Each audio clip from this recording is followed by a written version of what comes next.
গতকালকে আমাদের একটা অভিযান পরিচালিত হয়েছে এবং বিপুল পরিমাণ ইয়াবা উদ্ধার হয়েছে। সেই লক্ষ্যে আমাদের এই সংবাদ সম্মেলন। ঢাকা মহানগর এলাকায় ইয়াবার সর্ববৃহৎ চালান উদ্ধার। বাইং হাউস ও আবাসন ব্যবসার আড়ালে চলত মাদক ব্যবসা। প্রায় 5 কোটি টাকা মূল্যের চালান সহ 4 জন গডফাদার আটক। আপনারা জানেন আমাদের সম্প্রতি নতুন মহাপরিচালক মহোদয় যোগদান করেছেন।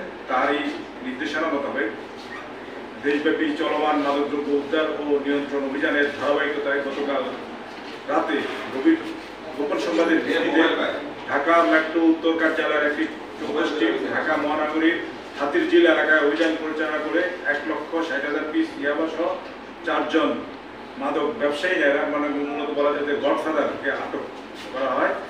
800টি নীল রঙের জিপারযুক্ত পলি প্যাকেটে আপনারা দেখছেন আমাদের এখানে প্রতি প্যাকেটে 200 পিস করে অ্যাম্ফিটামিন যুক্ত ইয়াবা ট্যাবলেট টোটাল 1,60,000 পিস আটক করা হয়েছে। তার সাথে আটক করা হয়েছে ঢাকা মেট্রো গ 1545 নম্বরে হুন্ডাই সান্টা ফে নামক একটি মডেলের একটি প্রাইভেট কার। তারপর মোবাইল সেট ছিল 5টি। জব্দকৃত মাদকের আনুমানিক মূল্য গাড়ি সহ মোবাইল ফোন সহ ইয়াবার মূল্য সহ প্রায় 5 কোটি টাকা।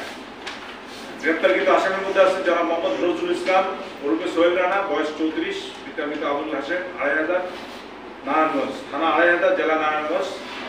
বর্তমান ঠিকানা আদর্শবাগ যাত্রাবাড়ি, দক্ষিণ যাত্রাবাড়ি, ঢাকা। তারপরে আছে মোহাম্মদ আল মামুন, ওই গাড়ির ড্রাইভার, পিতা মোহাম্মদ নুরুল ইসলাম, নারিতাবাড়ি, শেরপুর, বর্তমান ঠিকানা ডেমরা, ঢাকা। 3 নম্বর আছে জনাব নুরুল ইসলামের ভগ্নিপতি মোহাম্মদ ফারুক ওরফে ওমর ফারুক, 46, তার বয়স, পিতা আব্দুর রহমান, থানা খুলশী, জেলা চট্টগ্রাম, বর্তমান ঠিকানা ডেমরা, ঢাকা। আর আটক হয়েছেন তানিয়া হলেন মোহাম্মদ ফারুকের স্ত্রী, আর নজরুল ইসলাম যে মূল হোতা তার বোন। স্বামী মোহাম্মদ ফারুক ওরফে ওমর ফারুক, পিতা আব্দুল মজিদ, থানা খুলশী, জেলা চট্টগ্রাম, বর্তমান ঠিকানা ডেমরা, ঢাকা।